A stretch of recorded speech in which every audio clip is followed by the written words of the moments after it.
Welcome to Tuesday Cafe. I'm Sean Canan, and we are broadcasting live on Election Day, November 5th, from the studios of WMNF in Tampa. We've got a full show today.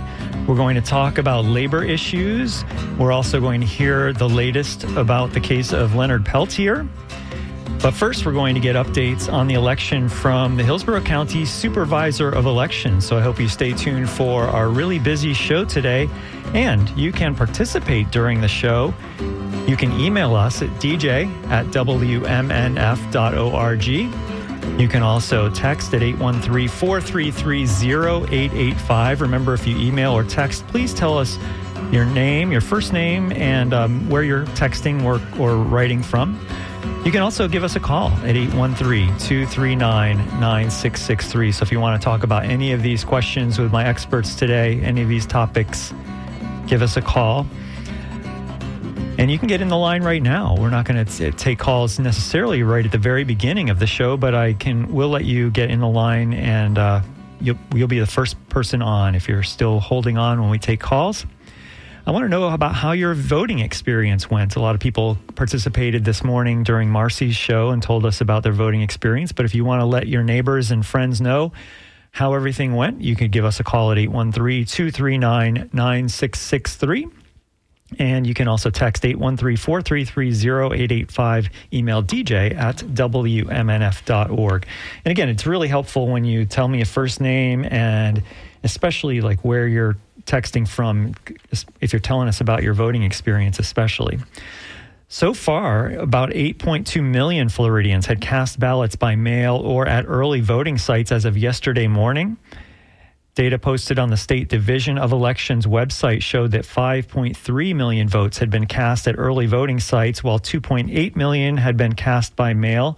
Overall, registered Republicans had cast about 3.5 million ballots, while registered Democrats had cast 2.7 million. Unaffiliated voters had cast 1.7 million ballots, while third-party voters had cast about 196,000 ballots. Polls are still open until 7 this evening. Typically on Election Day, you will be voting at your precinct. If you're not sure where that is, there's a couple of ways you can find out. You can go to wmnf.org/vote, and you can find a whole bunch of voting resources there, including something that says how to find where your district is. You can also go to your local Supervisor of Elections website in your county, and you can plug in your address, and it'll show you where your polling place is. If you have a voter information card and your information hasn't changed, that'll have the address as well. And allow a little bit more time today because things are busy. Things are moving smoothly from what we've heard so far, but they are pretty busy, and we'll get an update from that in about a minute or two from Hillsborough County's Supervisor of Elections, Craig Latimer. As of 9:23 this morning, so about an hour ago, Hillsborough County had reported that 38,759 people had already cast ballots just today. And so we're going to see if there's an update on that in just a moment as well. So again, if you would like to join the conversation, 813-239-9663, or you can text 813-433-0885, or you can email dj@wmnf.org. And joining me right now on Tuesday Cafe is Hillsborough County Supervisor of Elections, Craig Latimer. Welcome back to Tuesday Cafe, Craig. Thank you. Good to see you. Yeah, nice to see you. I'm really glad you could join us. I know it's a very busy day for you, but we're going to hopefully give out as much information as we can. I just read the update as of 9:23 this morning that 38,759 people had cast ballots just today in Hillsborough. What do we know about things like the turnout so far and whether there have been any issues at polling sites? Yeah, so that's a good number you just gave out, but I'll update you and tell you that at 10 a.m. this morning, we had voted over 47,400 people. The turnout's been spectacular. Right now, we're sitting at just under 66% total turnout. We had huge early vote, over 323,000 people, which is the most we've ever had in Hillsborough County take advantage of early voting. And then we've had, of course, another more than 193,000 that have voted by mail, and we're still getting vote-by-mail ballots returned to our 5 offices today. So, we're looking at a really robust turnout here, and I think people are really engaged. And what about crowds of people, waiting times, and if there's been any issues? Yeah, we haven't had any issues. That's first and foremost. We did have lines first thing this morning, which is not unusual. The first hour this morning, we voted over 18,500 people at our 240 locations around the county. So that's a pretty big number. So yeah, there were some lines. They're moving quickly, though. I haven't had any reports of any excessive lines that aren't going anywhere. Were there any changes to voting due to the hurricanes in Hillsborough County? Yes, we had to relocate one early vote site, which we did, and then we've had to relocate 7 election day sites. And those sites, the people that vote at those sites, we've sent postcards to, and there's also signs marking those sites that they're not a polling site and where to go to if somebody was to go to the old site. Now, if someone still has their vote-by-mail ballot, there are a couple of options, but they don't have as many options as they might have had a couple of weeks ago. What advice would you give someone who has a vote-by-mail ballot? Right. If you have a vote-by-mail ballot and you want to vote by mail and turn that in, you have to turn it into one of my 5 offices before 7 p.m. tonight. What you can do, you can take it to a election day site, but not turn it in there. You can surrender that ballot there and vote in person if you want to do that. So if you're closer to your polling site than you are to one of my offices, you can take advantage of just surrendering that vote-by-mail ballot. You cannot leave a vote-by-mail ballot at an election day site. They don't have any way to get it back to my office by 7.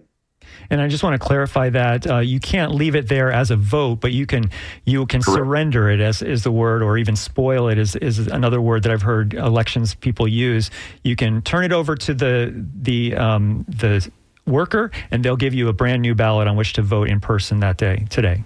That is correct. Yes, you surrender your vote by mail ballot.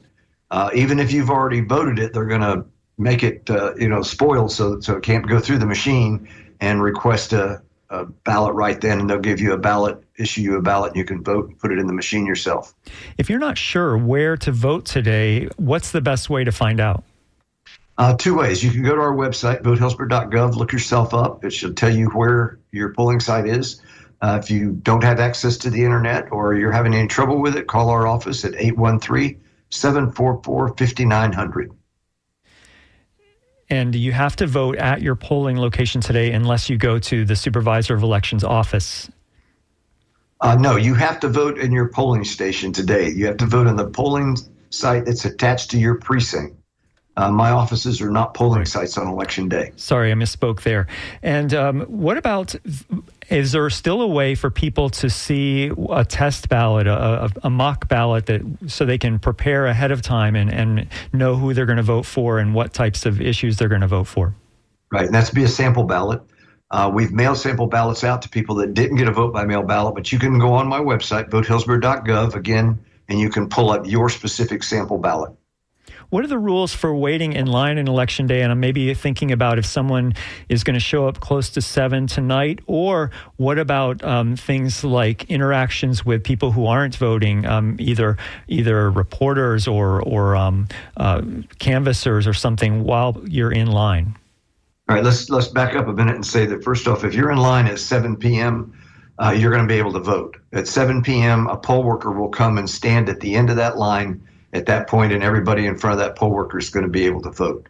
In Florida, we also have what's called a 150-foot no solicitation zone, where campaigners should not be interacting with voters in any way, shape, or form. Now, as far as reporters go, reporters are allowed in that 150-foot no solicitation zone because they're just reporting. They're not trying to campaign for anybody. But what we ask the reporters to do is to not engage with any voters until they're on their way out of the polling site. What should people bring to the polls, that is? Well, the first thing is you have to bring one of the acceptable forms of identification. There's about 12 of them.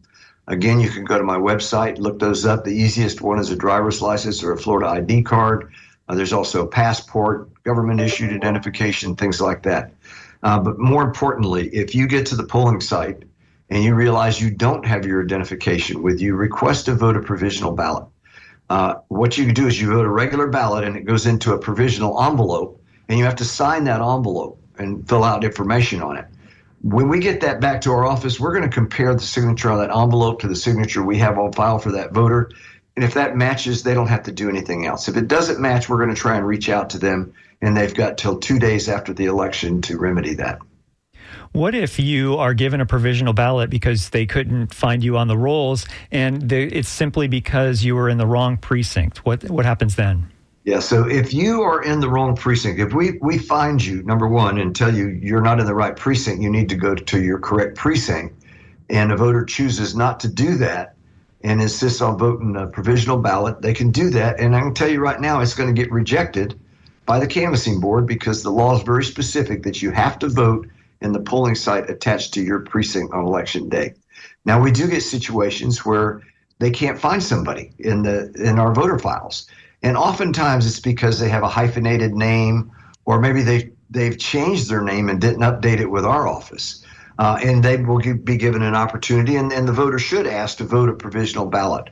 When we get that back here, our staff can do a little bit deeper dive into it in the voter files to ascertain if, in fact, that is a registered voter and if they are voting at the correct place, polling site, and then that would be recommended to the canvassing board to accept that. The other thing that we see a lot of is people that registered after the 29 days book closing. You have to be registered 29 days before the election. So they've got a voter information card in their hand, but they didn't register in time, so they're not eligible for this election. What about voters who have moved within the state but have not updated their address prior to Election Day? You can update your address up to and including Election Day at the polls. So, if you've moved to the area, ask your neighbor where the polling place is, or you can put your address into the Street Finder. It'll tell you where the polling place is, and then you can update your address at the polling site. I want to remind people that we're talking with Craig Latimer, the Hillsborough County Supervisor of Elections. This is Tuesday Cafe. I'm Sean Canan, and we're broadcasting live from the studios of WMNF Tampa on Election Day, November 5th. And we've heard in this election and in previous elections that there might be harassment of poll workers. Are you prepared in the case that happens? We haven't seen that at all, Sean, to be truthful with you. I think we're just very fortunate in our area here. We've got, I talk about elections are put on by the community for the community. Our poll workers live and work in this county, in this community, and they're out there to put on an election for their neighbors, friends, sometimes family. So that's the type of event that we're having here. And fortunately, we're not seeing any harassment of any of our great poll workers. And we've got over 2,500 of them out there that we've trained and that are out working today. I want to ask you for your reaction about this AP story that I saw yesterday. Some Republican-led states say they will block the Justice Department's elections monitors from going inside polling places on Election Day. They're pushing back on federal authorities' decades-long practice of watching for violations of federal voting laws. Officials in Florida and Texas have said they will not allow Justice Department election monitors into polling sites. That seems like a big change. What are your thoughts about that? That's not a change at all, Sean, to be truthful with you. Okay. The statute's very, very specific about who is allowed at a polling site on Election Day. And the Justice Department is not one of the entities allowed in a polling site on Election Day in Florida. All right. I appreciate you clearing that up for us. Thanks so much. The last thing I want to ask you before I let you go, Craig Latimer, is about people who need assistance getting to the polls. What is the partnership between HART and the Hillsborough Supervisor of Elections? Yeah, so we don't have a partnership with them. They do this on their own, and they do offer rides to the polls. You have to show your voter information card with the address on it. I also saw something that was put out, too, where apparently Lyft is given a 50% off to get to the polls, and there's codes to put in. So I'm not familiar with what the codes are or anything, but I'm sure somebody could Google that and figure that out. So yes, there's availability. And one of the things that we certainly try and do is we look at our polling sites in areas that we know there may be transportation issues. We're going to make those smaller precincts so they're easily accessible by the neighborhood. Well, thanks so much for joining us. Is there anything else that people should know about voting on Election Day in Hillsborough County? This is the last day to vote. If you haven't voted yet, get out and vote. You've got till 7 p.m. tonight, and I would urge people to go out. Remember, your vote is your voice, so let's have your voice heard. Well, I want to thank you so much for coming on Tuesday Cafe, Craig. Thank you, Sean. Good to talk to you as always. Nice to talk to you. Hillsborough County Supervisor of Elections, Craig Latimer, is joining us on Tuesday Cafe. Thanks very much. Well, don't forget, later on in the show, we're going to hear from McKenna Schueler, a staff reporter for Orlando Weekly. But we return now to another subject. We're going to find out the latest about prisoner Leonard Peltier. He was convicted of first-degree murder in the deaths of 2 FBI agents in a 1975 shooting on the Pine Ridge Reservation in South Dakota. He's being held at the United States Penitentiary in Coleman, north of Tampa, and many people think he was wrongly convicted and consider him to be a political prisoner. And we're joined by our next guest right now. Jean Roach is president of the ILPDC board. That's the International Leonard Peltier Defense Committee. Welcome to Tuesday Cafe, Jean. Yeah, how are you? How's everybody? I'm good. Thanks so much for joining us. I really appreciate it. We're going to kind of update people on this case that has been going on for decades now, and it may be a special interest to people in this area because right in our area is this Coleman Penitentiary, which is where Leonard Peltier is. Last Thursday, the Free Leonard Peltier Now Twitter account posted that Peltier was released from the hospital and he still needs medical care. So what can you tell us about the health of Leonard Peltier? Well, Leonard's been sick for a while and he continues to get worse every day. When he had COVID, when he was inside Coleman, he was denied proper care, one including basic drinking water. And everyone knows that Coleman has a bad water problem. So I just feel that his continued decline due to diabetes and his other heart issues can be avoided, with the proper care. And one is real basic, is exercise. And when they're on 24-hour lockdown, you don't get that. And, a lot of the other prisoners suffered the same fate. So what we need to do is, basically get the basic human rights thing, the human rights issues, just brought to the real basic levels of, hey, we're human, he's human, everybody there is human, and they deserve the basic health care and water for one. So Leonard, right now, he's going for executive clemency, and he's been for a long time. There's been so many people that have been released, people that have shot at presidents and stuff like that, and they've been released. Now, Leonard Peltier has been in there for almost 50 years, and there was no credible evidence that his initial trial was a railroad. So everybody knows the case. There's so many violations all the way down from basic human rights, constitutional, federal, even international laws are broken to keep Leonard or get him into the prison. And with all that, they still continued their vendetta. The FBI is the one reason why he's in there. And they're not allowed on our reservations in the very beginning. They should have never been there. And the reason why they came to Oglala in 1975 was looking for somebody that stole somebody's cowboy boots. What is that? Now, that's just a manufactured lie to have a reason to be there because illegal. They were there illegal. We have an 1868 treaty which states has rules on that. And they continue to ignore our pleas for Leonard to be released as an elder. His co-defendants were acquitted on the basis of self-defense. That would be the same thing for him. And anybody was there at that camp. It didn't really matter what and who did what. The bottom line is we have a right to defend our freedom, and they defended us as children, saved our lives. So he should not be in prison. In an email, you described to yourself as a survivor of the 1975 Oglala shootout where and you say Leonard protected us. So what do you mean by that? There was where they had attacked the FBI was a home of the grandma and grandpa, and there were several houses in the area, like a ranch, and mostly women and children. And we were happy that the grandma and grandpa were not there that day because their house got hundreds of bullet holes in it. It was an old log cabin. It was totally ruined. And, they didn't come with a warrant. The whole climate of the reservation was real irritable considering Wounded Knee happened a couple years before.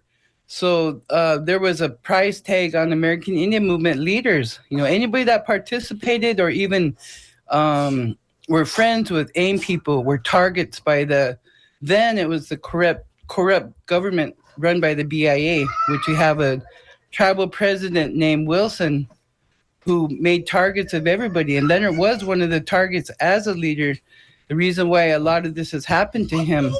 And we've had several different violations by the FBI trying to change the story, trying to cover their tracks.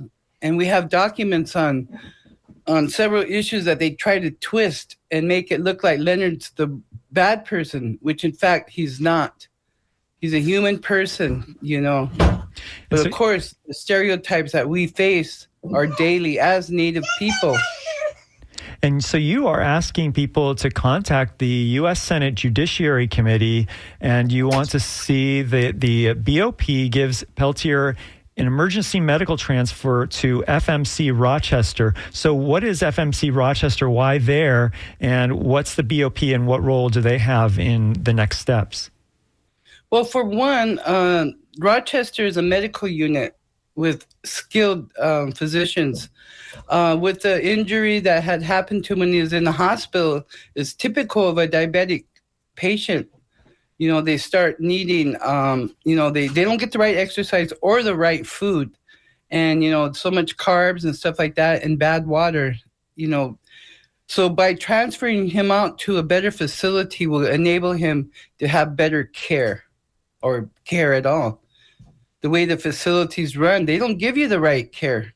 They think everybody's lying or making it up, but he needs emergency help. And he's been for a long time. His eyesight is giving out. He was a great artist, and now he doesn't have that satisfaction of painting a picture. I have one of them in the background that he painted. And, it's a sad fact that the United States government continues his vendetta. And the Native people see it as a reason why not to trust the United States government. If they can hold Peltier in there for 50 years, they'll never come to the table with good faith. They continue to keep him. That tells us that none of us are free until Leonard Peltier is free. And that's just the way it is. Our guest is Gene Roach, president of the ILPDC board. That's the International Leonard Peltier Defense Committee. This is Tuesday Cafe. I'm Sean Canan, and we're speaking to everyone live on November 5th, Election Day here. We're broadcasting from the studios of WMNF in Tampa. And you mentioned earlier executive clemency, that other people have been granted executive clemency, but in the nearly 50 years of this case, that hasn't happened. It's the closing days or months, that is, of the Biden presidency. What kind of talks have you had with the Biden administration, and how does executive clemency look? Is that a possibility? I think anything's a possibility, but I'll tell you what, when it comes to Native people, we're never given fair treatment. And one of the reasons is because this is all stolen land. And one thing about the vendetta that the FBI holds against Peltier is they will have to admit to their lies and corruption. We're talking about 50 years, probably more before that. The intimidation, the infiltration, that they did to the movements is definitely part of this story. So it's a bigger picture, and like I told you, it reflects on Indian country and how we perceive the United States government and them not being able to come to the table with good faith because they allow Leonard Peltier to be railroaded and suffering in prison as an elder. He did his time regardless. His co-defendants were acquitted on the basis of self-defense. Self-defense, that was found by a court. So there ain't no way the United States government was going to let him get away. Their vendetta was to have a scapegoat, and they continued to push it. Leonard needs to be free, and until he's free, who are we? And what is this United States government about? What's the Constitution? Real basic. The Constitution gives us rights. Why aren't we allowed to have it the same as everybody else? Well, Gene, those are my questions. Excuse me, and so I just wanted to see if there was anything else that I didn't get to ask that you want to let us know about the health or the condition or the possible executive clemency of Leonard Peltier, who's in Coleman Federal Prison just north of Tampa. Yeah, so people would reach out to the president, anybody, Congress. We have a lot of support of Congress already, but we need more people to let them aware that they need to follow their own rules, really, and let him be a free person. He only has a few years of his life left. He's never held his great-grandchildren, his children. You know, just a real basic hug is something that we take for granted that he doesn't get to have. He needs to heal. He needs to come back to his community. We have our own religion. He needs to be able to participate on a religious level inside the prison also. There's so many things that Leonard needs, and at least meeting the need of him getting medical care is real basic. And executive clemency would be, you know, the right thing to do for President Biden. And we encourage that to be right, you know, stand up for what's right, not for what the puppet strings say. Well, I want to thank you so much for joining us on Tuesday Cafe, Gene. Thank you. Well, thank you, Gene. Free Peltier. Yep, Free Peltier. Gene Roach is president of the ILPDC board. That's the International Leonard Peltier Defense Committee. And this is Tuesday Cafe. And we turn now to our next guest, who is a familiar voice to the WMNF audience. Our guest is McKenna Schueler, who is a staff reporter with Orlando Weekly. She has a new article in Creative Loafing. The title of it is We were forced into it. After union dissolution, University of South Florida privatizes 400 jobs. Welcome back to Tuesday Cafe, McKenna. Oh, sorry, I muted you by accident. I'm sorry. It's all good. Thank you so much for inviting me. Yeah, thanks so much for coming back on. So what can you tell us about these 400 jobs that you are writing about in Creative Loafing? Yeah, so late last month, USF announced they'd entered into an agreement with one of the nation's largest food service contractors, the Compass Group, which also services other public and private employers, including companies like Google. And this means they will be replacing Aramark, another big contractor, as the university's food services management company. But it will also privatize the jobs of about 400 state employees in custodial, groundskeeping, and maintenance work. And I found this really significant because these are jobs that were formerly represented by a labor union, the American Federation of State, County, and Municipal Employees, AFSCME. And so it was interesting because I had a worker reach out to me. I had no idea about this until somebody gave me a call. And this person was not happy, but they also didn't feel like they had a choice because for the first time in years, a significant decision affecting him and his coworkers' jobs and livelihood wasn't something to be negotiated or really discussed. They were just told of the change, and told of the change 20 days after it had already been finalized between the two parties, USF and this contractor. And this wouldn't have been the case just a year ago, because in January, the labor union that formerly represented these workers, these state employees, AFSCME, was decertified by the state. And that left hundreds of non-instructional workers at the university, largely blue-collar workers, without union representation or the benefits and protections previously afforded to them under a union contract. And that's a big change to go from having a state job, and we'll talk maybe about how the pension situation is impacted by this, a state job to then having no state job, but instead having a job with a contractor. What can you tell us about the important differences there? Yeah, so it's important to mention up top that the state workers have been offered the chance to stay on at USF, but as employees of the Compass Group, or it's one of its subsidiaries, specifically effective December 1st. So they were given basically a month's notice to either leave or decide to stay. But what comes with that is a lot of uncertainty at this point, from what I hear. there's not supposed to be a huge impact on wages necessarily, but healthcare will change. And I think the most important thing that I've heard from a couple folks is retirement. So these state employees had the opportunity after either 6 or 8 years of working there to be able to qualify for a pension plan under the Florida retirement system, and that's just not going to happen anymore. So there are people who had that pension plan who they're no longer going to have USF contributing to that. And then there are workers that maybe stayed on long enough because they wanted to be able to qualify for a pension that are never going to receive that now, at least under this new agreement with the Compass Group, which I believe is a 15-year contract. So how did the union, as you were mentioning earlier, how is the dissolution of the union, what brought that about and how is that impacting the deal? Yeah, so we tried to kind of put this in the headline too, but the decertification of the labor union was entirely tied to a new state law that was approved last year, SB 256, which was dubbed Paycheck Protection by its very enthusiastic cheerleader, Florida Governor Ron DeSantis. As that kind of term, paycheck protection, it's not unique to DeSantis. It's been used in other states with other similar policies pushed by the same anti-union special interest groups. But what that law does is it prevents workers from voluntarily paying union dues to the union through an automatic payroll deduction, which has historically been just the easiest way to pay dues. And the law also requires at least 60% of employees that are represented by the union to be dues paying members in order for that union to remain certified. Because under Florida's right to work law, becoming a dues paying member is entirely voluntary.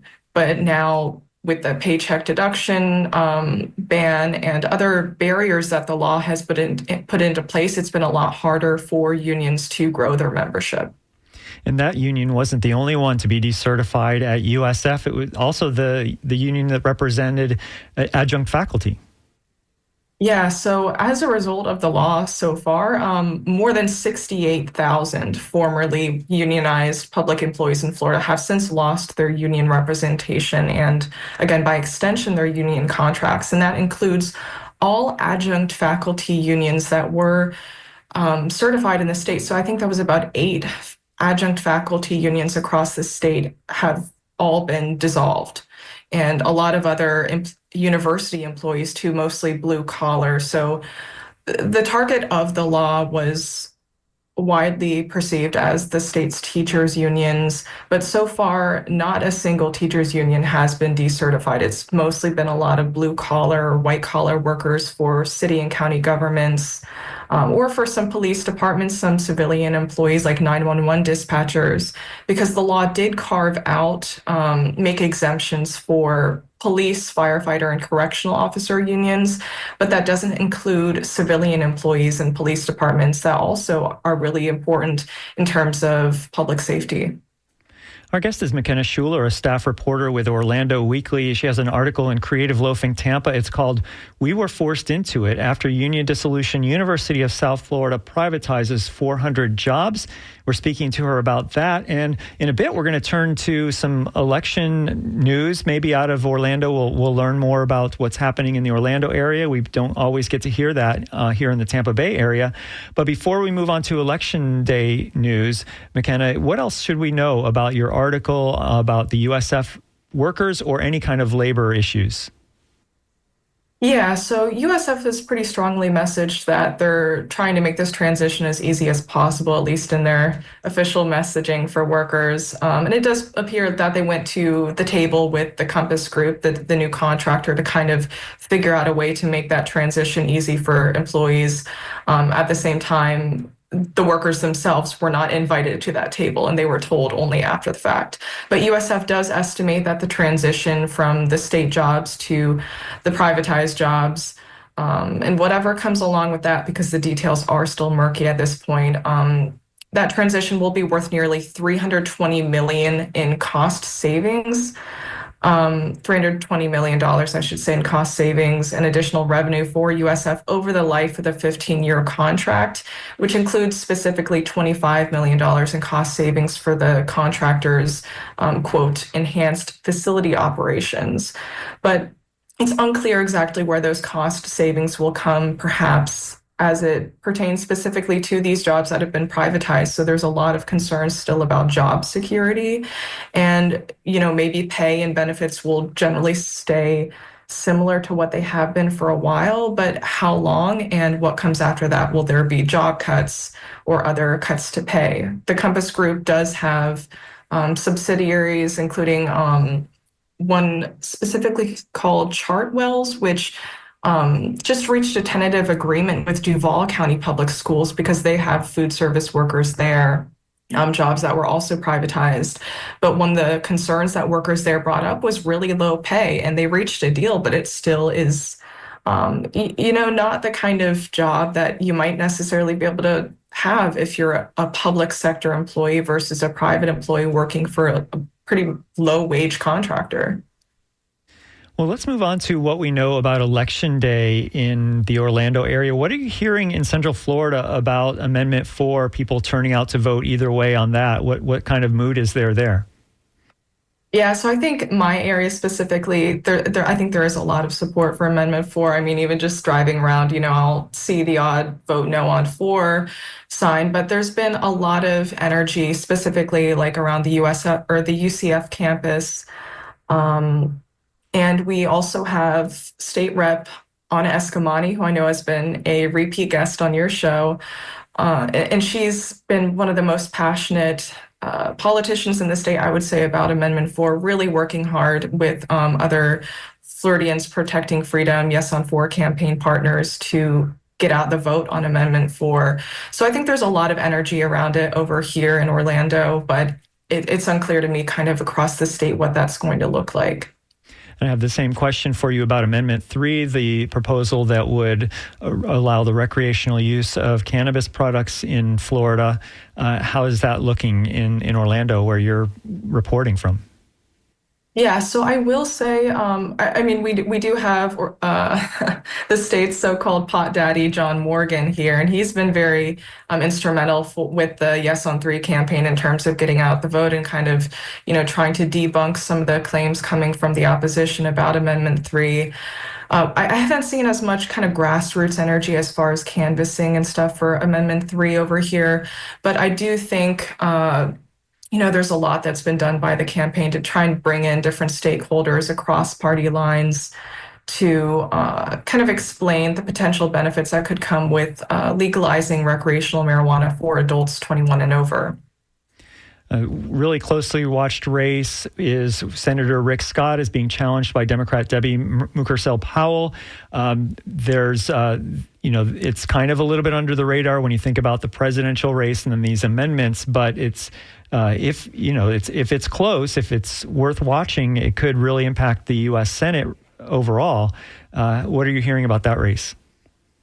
So I specifically don't have a lot of insight into that race. I will say that's not one of the ones I've been able to kind of look into as closely. I've been focusing a lot more on kind of the more localized elections that we have going on in Orange County and the Orlando area.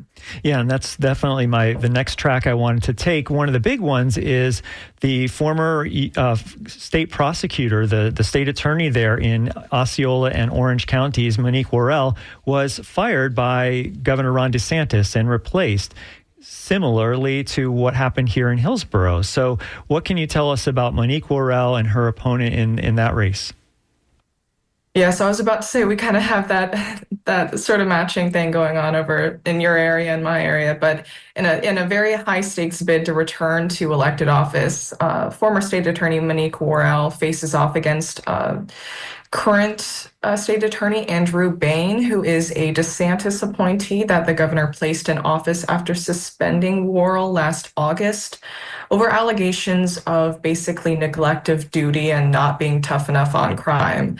And of course, this came less than 2 years after DeSantis similarly suspended Tampa area state attorney Andrew Warren. And it was broadly, I think, seen as politically motivated, like the case with Warren as well. And there was a comprehensive review by the Orlando Sentinel of some of the allegations made against Worrell that kind of found very little merit in those allegations. But Worrell is a Democrat and a former defense attorney, prosecutor, law professor. She's backed by a lot of, local Democrats, Ruth's List, as well as 3 former Florida Supreme Court justices. And she won her race for state attorney in 2020 with 66% of the vote, and really kind of focused campaigning and during her time in office on preventative programs and measures to stop crime, to prevent it from happening in the first place, and had campaigned on ending the school to prison pipeline, mass incarceration of people who commit petty crimes.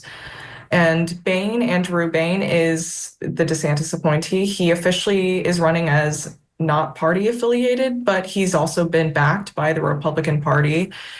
And he's also been backed by the police unions, Orange County Sheriff John Mina, and a lot of local current or former Republican politicians. But it is going to be a very interesting race for us to watch, to see whether Bain has sort of developed the relationships in his time in office to secure enough support to be, for the first time, elected to the position, or if Worrell will return to office. What's behind Andrew Bain running as an NPA, no party affiliation, as opposed to running as a Republican the way Susie Lopez is here in Hillsborough County? Yeah, so I think officially, kind of on the record, he's just sort of trying to, he said he's trying to keep politics out of it and partisan politics out of the race.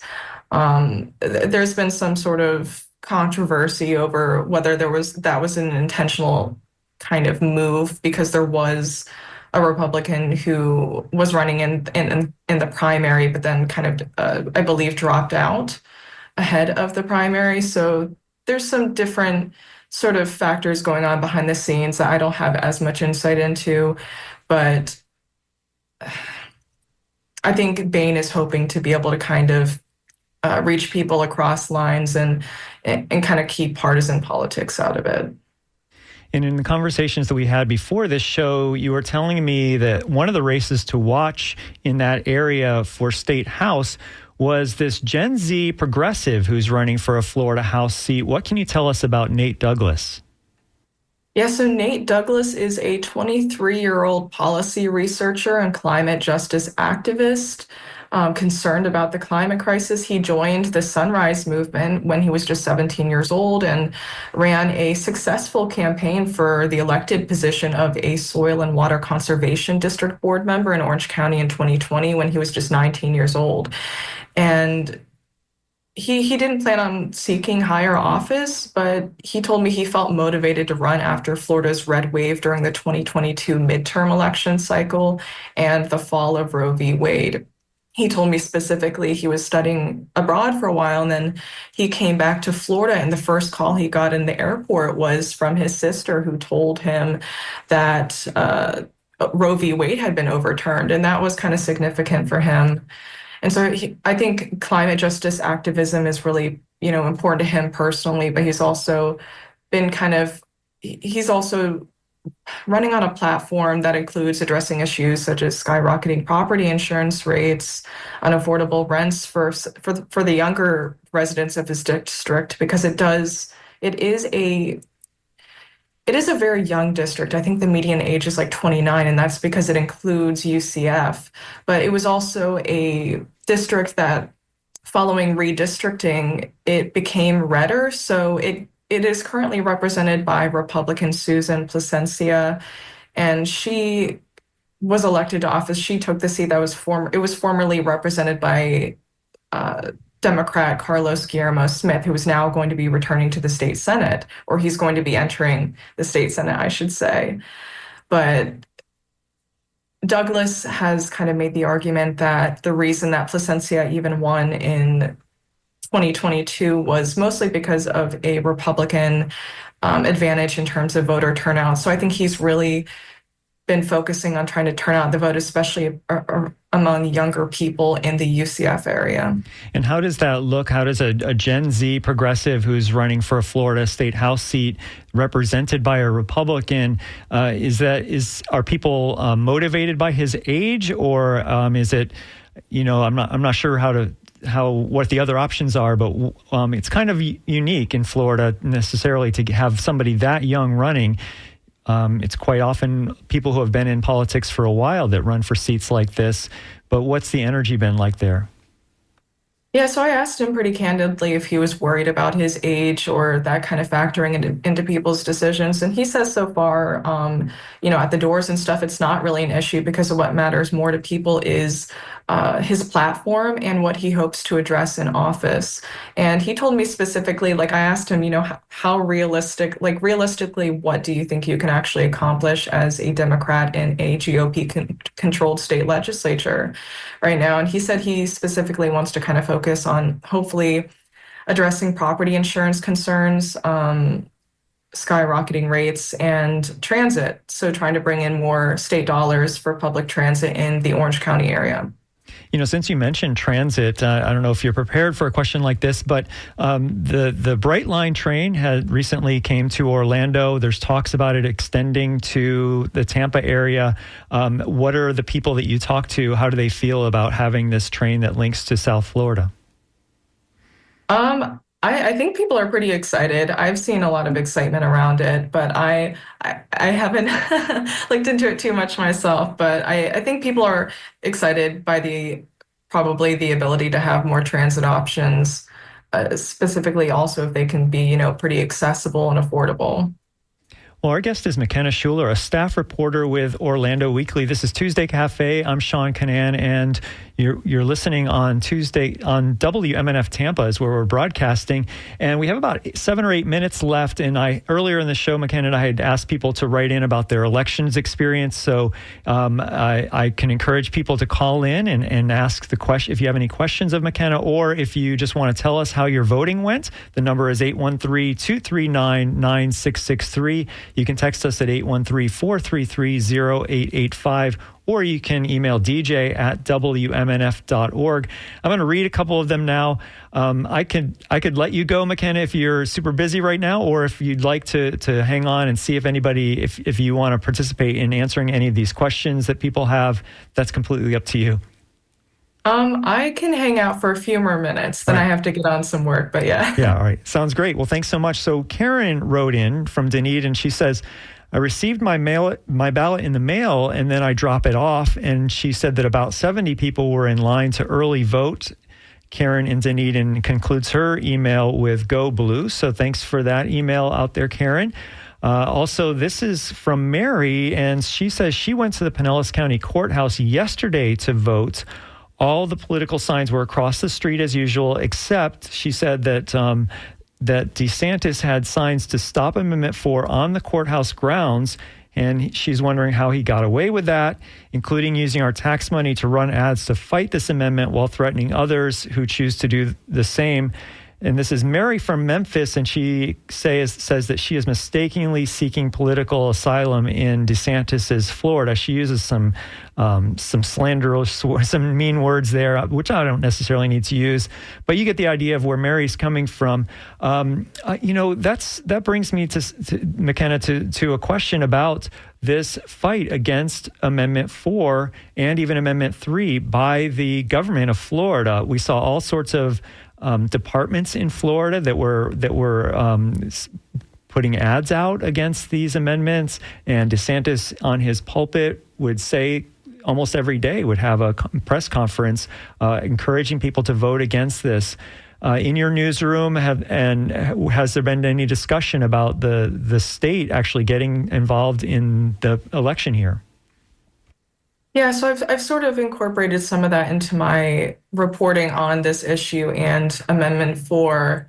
I know there are other reporters across the state that have done really great reporting on just kind of tracking the government interference and the money that's behind it, because this is millions of dollars in taxpayer funds that the state is using to oppose constitutional amendments that should be decided by the voters in a very, sort of democratic process without I mean, so I think for critics specifically, or, proponents of Amendment 4, it's adding insult to injury in terms of just weaponizing state funds like this.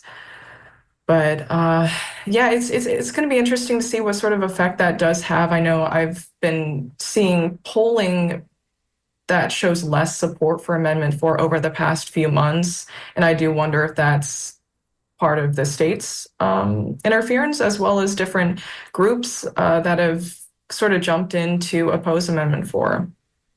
Well, I want to thank you so much for joining us on Tuesday Cafe, McKenna. Yeah, thank you so much for inviting me. And we'll have you back, I'm sure. McKenna Schueler is a staff reporter with Orlando Weekly, and her article in Creative Loafing Tampa is called "We Were Forced Into It After Union Dissolution, University of South Florida Privatizes 400 Jobs." So thanks, McKenna. And what I'm going to do to end the hour is I'm going to just let people know what's coming up, and we'll take calls. I see a call coming in, so we'll get them on the air as soon as possible. But I want to let you know about our election coverage. Tonight, we are going to have election coverage beginning at 7 on our main channel while you freak and dream and groove, as you've been hearing the promotions say. So tune in to hear the music tonight, and you'll get your election results. If you want wall-to-wall election results, you can turn to our HD3 channel. That's called The Source. If you have an HD radio, you can listen from 8 to midnight. You can hear Democracy Now!'s coverage on HD3, WMNF's HD3, 88.5 FM. If you don't have an HD radio, you can also listen on the WMNF app, or you can listen at WMNF.org. So 2 options tonight. You can listen on our main channel to some great tie-dye music, and also get updates from Megan and the team every 20 minutes, or you can tune to our HD3 channel, The Source, for Democracy Now!'s live coverage from 8 until midnight. Then, tomorrow morning, we have Democracy Now! Beginning at 8. We're going to have a 2-hour election morning after election special. Sam has generously given us the last hour of her morning show tomorrow, and we're going to hear live coverage of Democracy Now! From 8 o'clock until 10 o'clock tomorrow morning. And then Midpoint comes on at 10, and Midpoint's guests, Shelley's guests tomorrow, are the team from The Skinny, Mitch Perry, Ben Montgomery, Ray Roa. They're all going to break down what we know about the election. And if you still haven't voted, you know that you can go to the WMNF.org/vote to find out information. Here's more. This is an important election year. To help inform you about voting, the candidates, and the issues on the ballot, the WMNF News team has partnered with 10 other public media organizations around the state to create a 2024 Florida Voter Guide. You can find it on our website at WMNF.org/vote. It has information about all the candidates for the U.S. Senate and House and the Florida Senate and House. Candidates provide their positions on issues ranging from the cost of insurance to the environment to how they'll vote on the proposed constitutional amendments.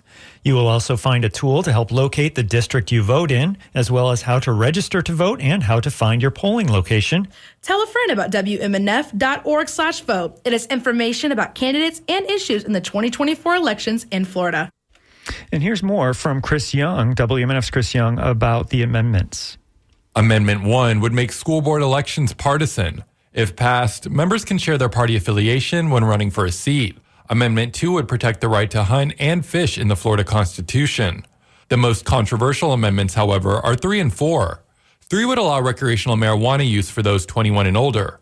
4 would expand abortion rights and override Florida's ban after 6 weeks of pregnancy. Amendment 5 adds an inflation adjustment to the current homestead tax exemption. And Amendment 6 repeals a program allowing some Florida candidates to use public money to fund their campaigns. If you're still unsure about what's on your ballot, check out the voter guide at WMNF.org. Chris Young, WMNF News. Well, I want to thank you very, very much for joining us on Tuesday Cafe today. I'm Sean Canan, and thanks to my guests, McKenna Schueler with Orlando Weekly, Craig Latimer, the Hillsborough County Supervisor of Elections, and Jean Roach, who is president of the International Leonard Peltier Defense Committee Board. And if you missed any of this show, or if you'd like to share it with a friend, you can find it right now on WMNF.org. During this time slot tomorrow, as I mentioned, Shelley will host Midpoint, and she'll be joined by the host of WMNF's The Skinny, Ray Roa, Mitch Perry, and Ben Montgomery. They'll break down the election results. Also, tomorrow we'll carry Democracy Now!'s live 2-hour election breakdown beginning at 8 o'clock in the morning. And don't forget, tonight we're going to hear WMNF's Election Night headlines while you enjoy Tie-Dye Tuesday music. That starts at 7. The music starts at 6. We'll start giving you updates, that is, at 7:01. Coming up next is Wavemakers with Janet and Tom Scherberger. Their guest is veteran political reporter William March. Then coming up at noon is Wide Awake America with Nadine Smith. This has been Tuesday Cafe, coming to you live on November 5th, 2024 from the studios of WMNF Tampa, St. Petersburg, Sarasota, and Lakeland. Thanks so much for supporting community radio.